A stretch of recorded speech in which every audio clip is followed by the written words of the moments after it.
What is up, you guys? It is your boy Brent Bickers here, and welcome back to the channel. And today's channel, yeah, guys. So today's channel, we are going to be doing, we're going to talk about the Kung Fu Panda trilogy. After me watching all the Kung Fu Panda movies in the past 2 days, I've been kind of asking myself this question.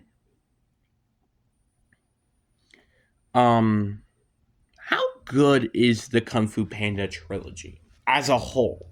Now, I guess we should talk about all the movies on its own. So, yeah, but again, before we get into today's video, I hope you guys like and subscribe. Because we are on the road to getting to 400, and if I'm not mistaken, the last time I checked, we are one subscriber away from getting to 380.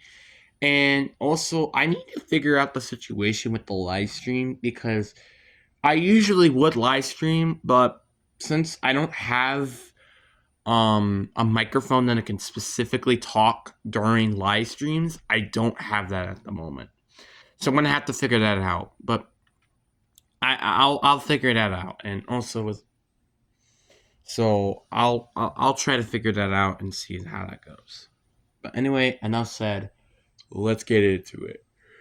So, the Kung Fu Panda trilogy as a whole is there is one good quality I usually think of the movie Kung Fu Panda, and it's not the main character.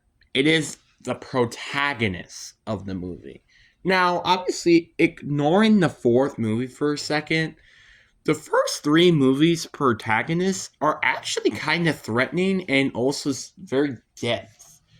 Well, maybe not the third one. The third one, I will admit, does not have a pretty depth villain, but at least they all have one thing in common.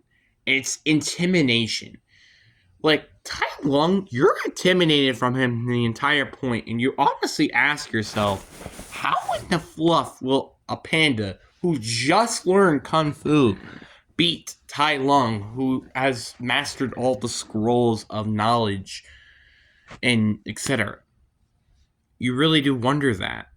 And in the second movie, you have Lord Chen having a weapon that stops Kung Fu and could be the end of Kung Fu as a whole.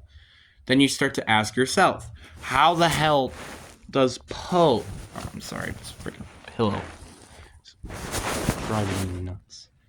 Um, how in the fluff is Po supposed to be a person who's stopping Kung Fu masters?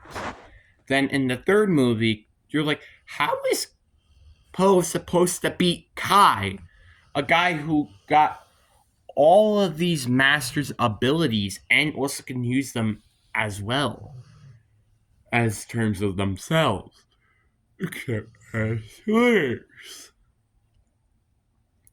So it's like really interesting to think that all the villains are intimidating. Now, the fourth movie, if well, by the time I recorded this video, it already should be out, but or well, I already uploaded the video. It's just now waiting for it to publish. The fourth movie is kind of just like a very bland villain. Like the bland, he has I think the least amount of maybe depth, maybe tied with Kai. I would say in terms of depth wise, but is she even intimidating like Kai? No. Kai is much more intimidating, unlike the chameleon who just stole the powers, and that's about it. Like, literally nothing else. Just, it's kind of pathetic to look at the chameleon as a villain in the Kung Fu Panda franchise when you have all the three other, well, villains that are easily good villains. But them all having very good unique ideas. So I guess we should start off with going in order of all the movies before we kind of talk about it as a whole. Start off with the first movie. The first movie, in my opinion, is probably the best movie in the franchise. Some people may say that the second one is better, which I kind of have to disagree with here. But the first one is very, very good. The first one is so fascinating. It shows you a movie where you have freaking Oogway, who has the most screen time during this entire movie. Maybe the third one had a little bit more. I don't know.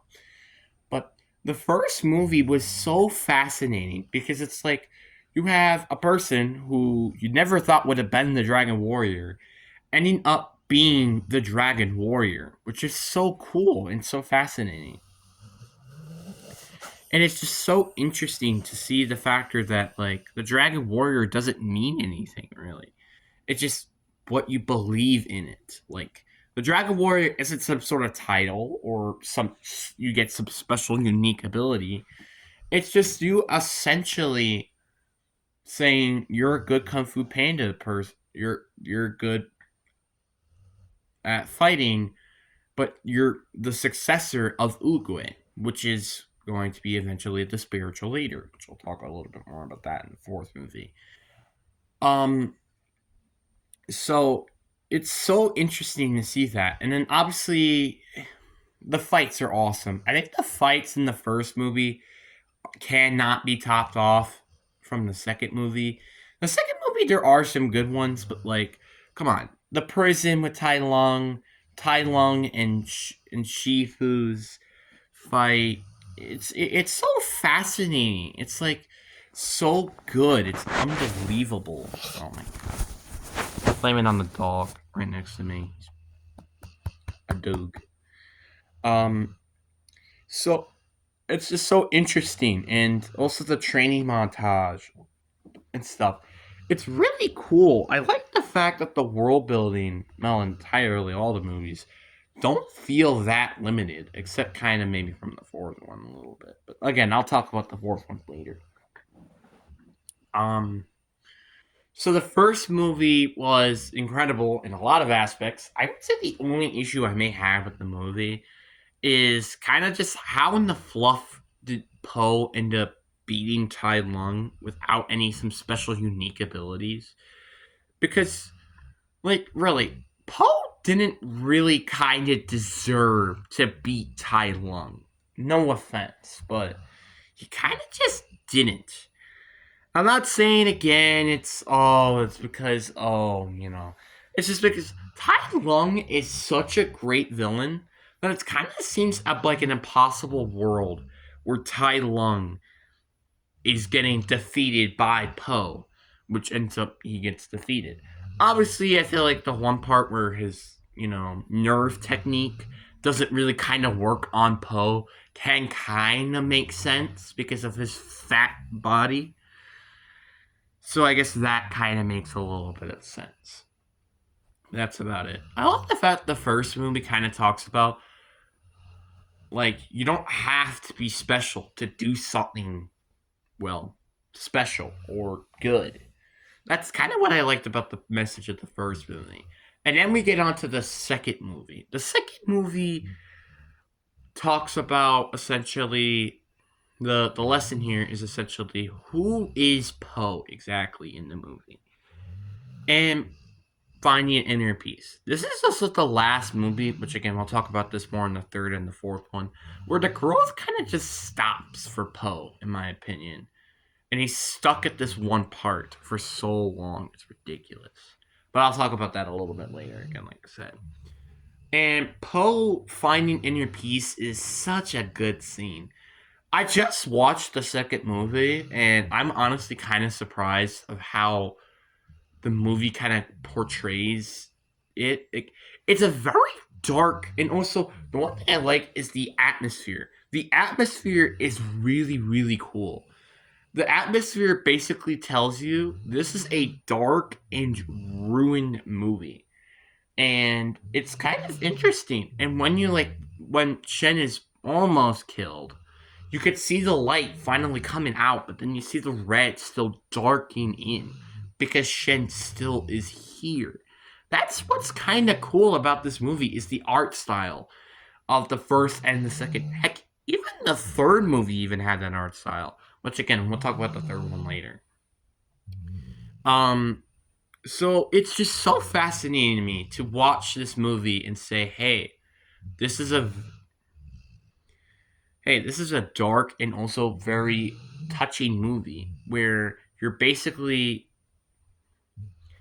looking at somebody going through something from the past and trying to let go from it. Because Poe never met his parents, which obviously, again, we'll talk about the third one a little later. For so long, it's like he's been just having that in his head. What did his parents think of him? What was his home like before? That he was almost dying, giving up dying to just know the answers of what was his home. And when he finally figured it out, he was so mortified and scared because of what happened, because of what Shen did to the entire, well, bloodline of pandas.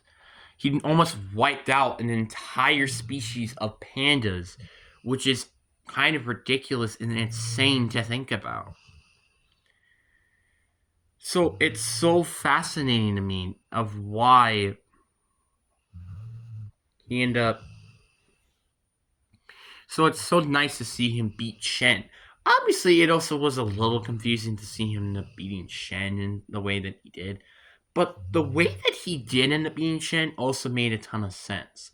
Let me explain. He used Inner Peace, which was the only kryptonite to the weapon that Shen used that ended up killing Master Rhino. So it was so interesting to see that he used that and counter basically the Uno reverse card, and you say, against his entire weapon. Which then he cuts these ropes were connecting, and then he just gives up. The one part I really liked about this movie was the fact that Shen just completely gives up when that thing is about to fall on her. Because there are obviously multiple answers to this, which is what makes this a little interesting. One, he finally realized that if he gives up from what he does, well, their parents could finally rest in peace, or he could just, have the easy way out, maybe. Or the second option, there is, well, there's no way I can come back from this. And the third one, he realized her mistakes, and there's nothing that she can do to help those mistakes. Well, I guess that's kind of more to the second one, but still. And she just gives up. Or four, she knew that Poe was just going to beat him at that point. So she kind of just gave up at that point. It's so interesting. There's so many answers to it, which is really nice and awesome. And also, the one thing I want to talk about is how they use Tigress in this movie. Tigress, I feel like, was the best in this movie out of all the other movies. You could say the first one all you want, but the second movie kind of felt more a connection with Poe and Tigress. Because Tigress really was concerned with Poe in the second movie and scared to see what could happen to him potentially. That's why he wanted her to stay there, which makes a lot of sense. So that's kind of why I'm kind of interested, kind of curious, and also what she was going to say when I was, but then cut off mid-sentence because all the rest of the Furious 5 came out. That was interesting. When she said I was, then get cut off. What was she about to say? Was she about to say I was also adopted? Or I was a monster back when I was a child? Because if you look at the Kung Fu Panda lore, Tigress was adopted and then went into this nursing home where everybody was afraid of her until Shifu came and saved her. But then still, she didn't end up getting adopted until Shifu adopts her. Just like how Oogway adopted Shifu. Which, again, was also how Shifu adopted Tai Lung, which ended up not paying off. But again, it's so fascinating. It's so interesting to see how this detail goes. And I love the fact that Tigress is such a depth character. It's actually ridiculous. And that's why I like this movie a lot, is because of how she feels very depth. Obviously, I will admit, outside of Tigress, they kind of don't really give a lot of say to the rest of the characters. I mean, they really kind of haven't used them right, I would say, in my opinion, outside again Tigers, I would say. But Viper really, like, Viper kind of had a little bit of a say in the first movie. Same thing with Mantis, kind of. No, Mantis, I would say, was like the least used. Same thing with Monkey, I would say. So those two, I would say, are like the least used, in my personal opinion. And same thing I would say also with Mantis as well. Mantis is like those three specifically kind of just feel a little sideline from the rest of the Furious Five with Viper and Tigress. Viper is like, pretty fascinating and interesting. Also, if you hear stuff in the background, it's my dog. Um Viper, like, was the first one kinda to start trusting Poe and giving help to Poe, which Tigress wasn't really gonna do that really entirely. Like Tigress really didn't do that until the end of the movie. Same thing with some people like Crane and Monkey. It was mainly Mantis and Viper who kind of first got into the boat of helping out Poe. And it's kind of interesting, and it's really cool to see that pay out. And just it's also just interesting to see that Poe was figuring out inner peace at such a young age when Shifu, it took him for so long to finally find inner peace. Which, by the way, was the last teaching of Oogway. So, yeah. The second movie, in my opinion, is a very, very good movie, but I don't think it's better than the first one, in my opinion. And then we got to the third movie, which this movie kind of just lacks a lot of tension from the first two movies. The first two movies, like, there's a lot of scariness to the movie. This one kind of feels more of a, like Chapter 3 Season 2 and Chapter 3 Season 3 of Fortnite, right? They're both completely different. Chapter 3 Season 2 was more of an all-out war, which is kind of what, well, Kung Fu Panda 2 is. And then Chapter 3 Season 3 was more of a vibing season with something coming up from behind. That's basically what Kung Fu Panda 3 kind of is. Kai is a very good threatening villain, but again, there are some issues with him, and the death of him, like I said, is a bit of an issue. I don't know if it's as big of an issue as the chameleon, which again, we'll talk about that a little bit later. And I could see Kai basically, taking every single one of the Master's chi is really insane to me. And it's kind of intimidating to look at that and say, wow, that's really what he is. It's crazy. So it's kind of interesting, and I can't. And it's kind of sad that what happened to Kai afterwards. Kai just felt super betrayed, and honestly, some people are confused to say if he's pure evil or broken. And honestly, I feel like the broken was a bit more sense, but also pure evil is a part of it as well. Kai just felt so betrayed when Oogway stopped him. But again, and it also goes back to Oogway and a little bit more depth to Oogway. Oogway, unfortunately, I'd say mainly in the second and fourth movie, he wasn't really mentioned that often. It was mainly just the first and the third movie that kind of connected Oogway, which, by the way, it's kind of makes the second and the fourth one a little fall back. But again, I'll digress. So the third movie basically is Poe trying to figure out who he is again. And this is the issue. The second movie did the exact same thing. Was basically figuring out who is Poe. So that's a bit of an issue there. And the other issue I would say, to be honest with you, is kind of just the Panda Village part. It's just like, I'm not saying it's bad or anything. I'm just saying it kind of removes the purpose of the third movie. Or, not the third movie. It kind of removes the purpose of what Kung Fu Panda truly is. Not saying, like, a Kung Fu Panda movie should basically just be violence all over the place. No. It's just like, it kind of makes it feel like there is no stakes at the moment until Kai wants to head to the Kung Fu Panda village. That's when the stakes start to come up. So that kind of makes no sense to me. And again, Kai is a threatening villain, and his soundtrack is amazing. And also, again, the color theme. It's so good. Loving to see that green, which is like the spiritual realm. It's so cool and fascinating. And I love the fact that the spirit world literally was green until Poe mastered Chi, and the entire world was this yellow, and all of the green was left was in Kai himself. That's what made this super fascinating and super cool.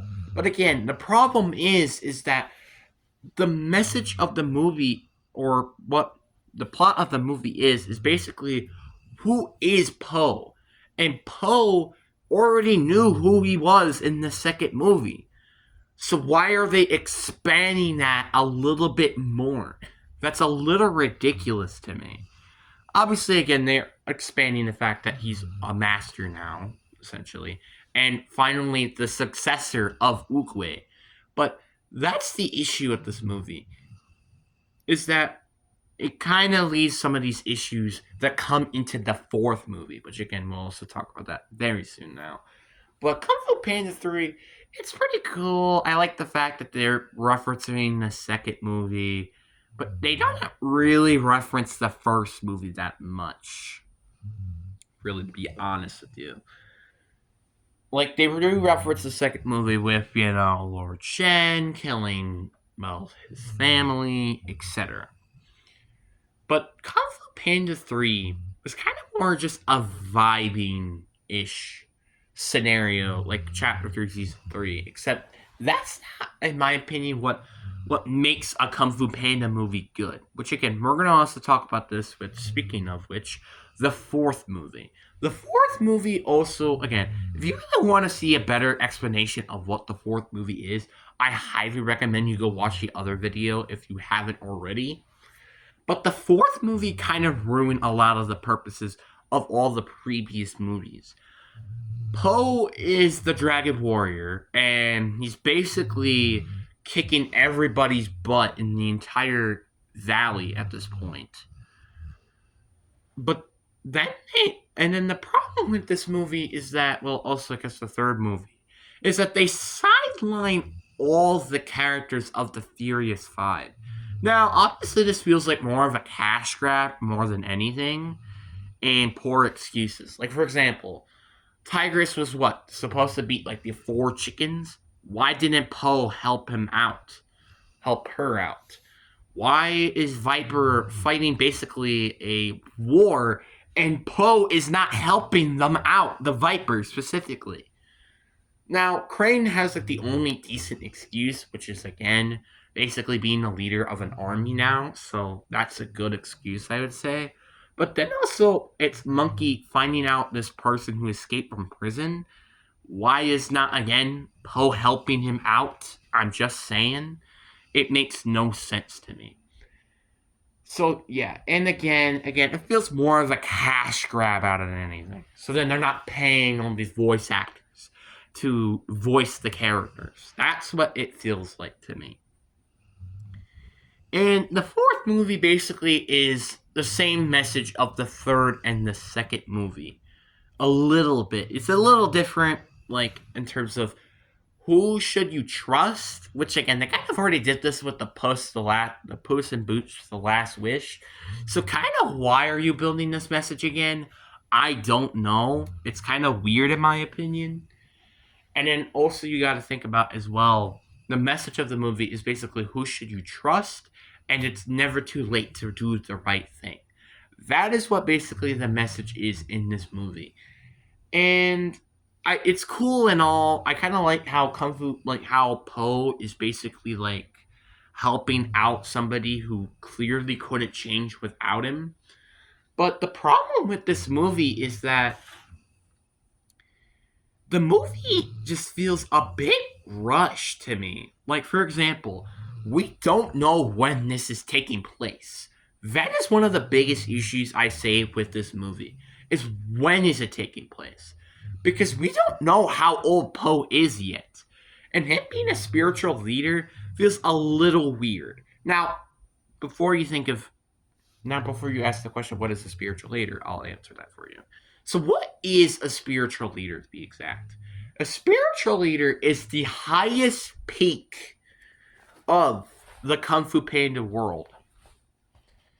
And it's kind of interesting. It's weird to think about the Kung Fu Panda, him being the high. We've already thought he was the highest peak of Kung Fu Panda masters.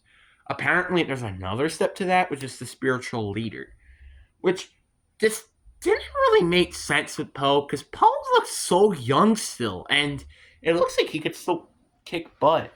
A spiritual leader is essentially not using violence by punching people or just not doing violence, more persuading and helping people with words and not with fists or feet or anything.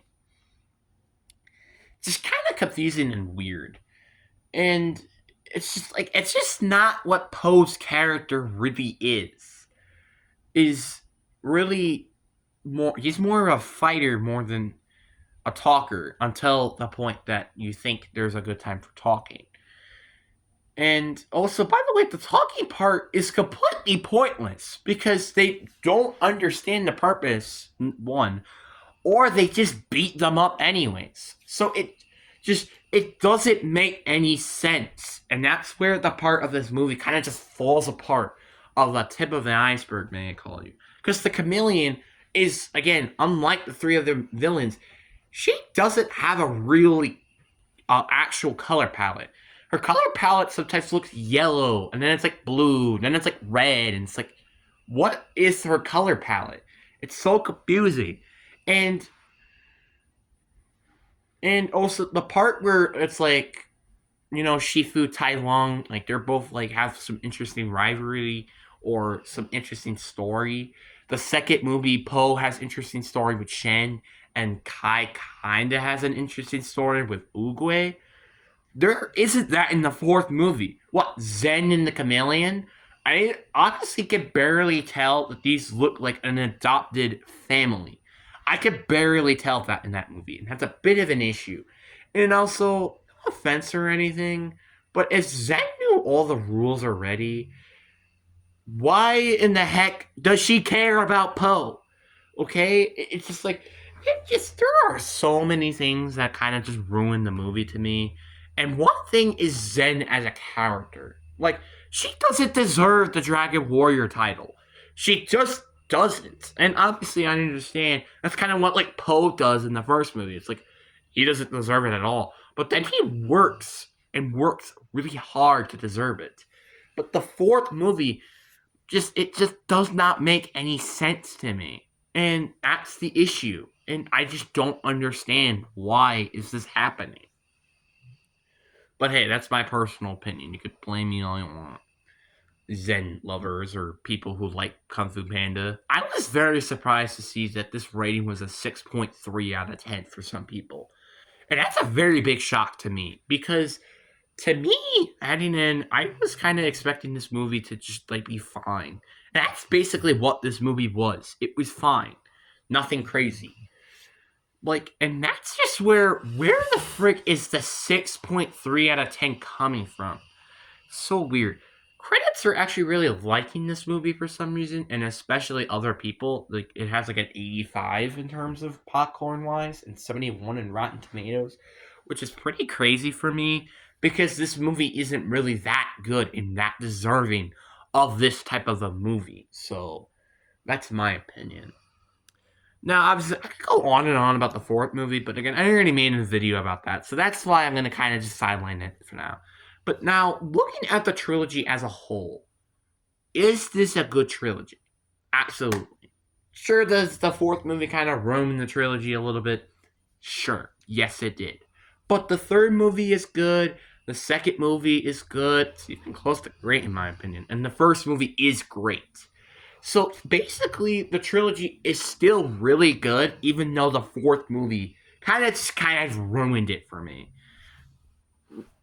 So it's like the problem with the movie is a lot of the. I feel like it's just like it's so weird to me of why this trilogy is like so weird. And you know what's weird is this fourth movie specifically, and the movie starting honestly, the third and the fourth movie, feel more goofy rather than actually it being a serious tone like the first two movies. Like Puss in Boots: The Last Wish is a perfect example of this. I think this is one of the best movies that have probably came out so far in the 20th decade. That and Soul, I think, are easily the best movies, or maybe even Turning Red, even, are my favorite movies so far in the 20th decade. So it's, well, and I guess that's what Inside Out 2 is now in that conversation, which is crazy to think about because I was not expecting that heading into when I heard of Inside Out 2 is coming out. But again, I digress. Puss in Boots: The Last Wish was basically a very mature tone. And honestly, some parts in the movie almost thought this was a PG-13 movie. That is how mature this movie is. Because they almost dropped the F bomb, the S bomb, all of these swear words into the movie. And also how dark this movie really is. The movie is very dark during the movie. Like Death is basically chasing Puss mentally, not physically, mentally. He's mentally chasing him.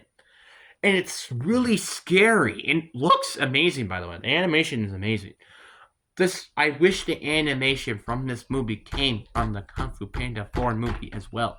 Same thing with Shrek 5, which is coming out in 2026, which is crazy to think about. But you kind of could get the point. I really liked the fourth movie, or not the fourth movie, the second movie of Puss in Boots. It's amazing, and I enjoyed it all the way through, basically.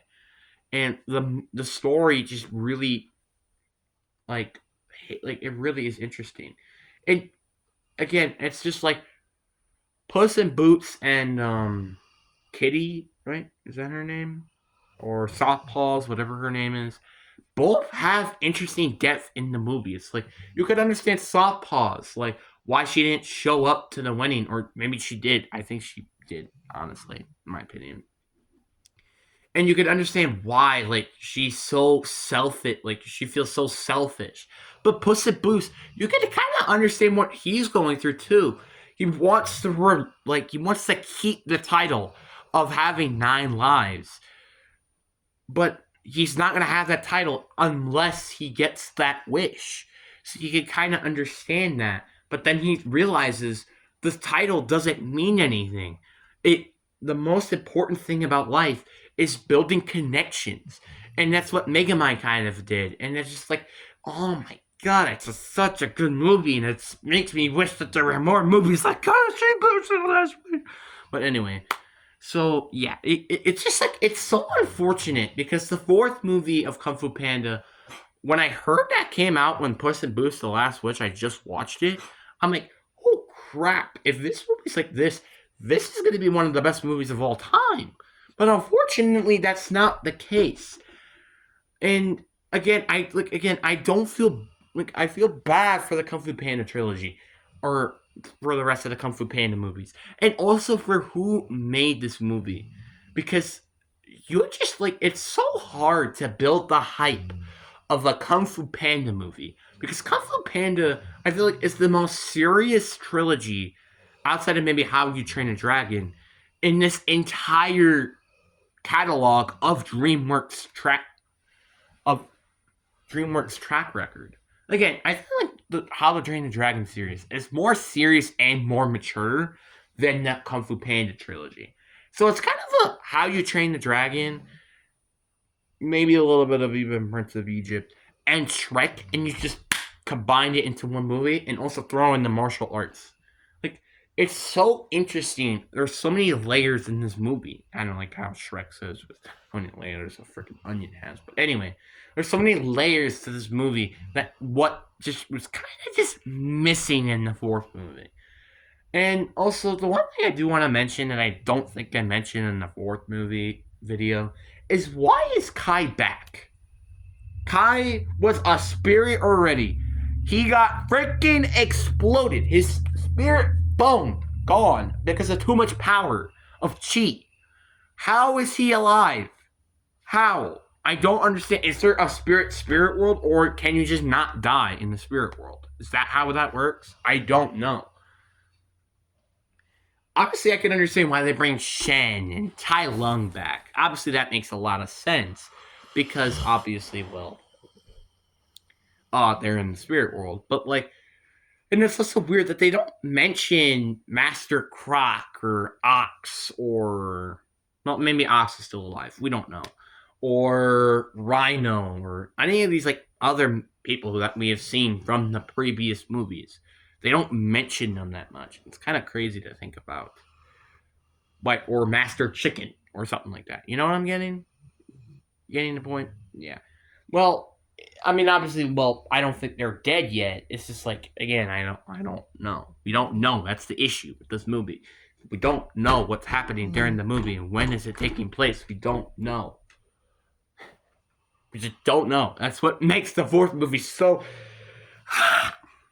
But anyway, yeah, I really do hope you guys enjoyed this video. But anyways, peace. And also, say bye.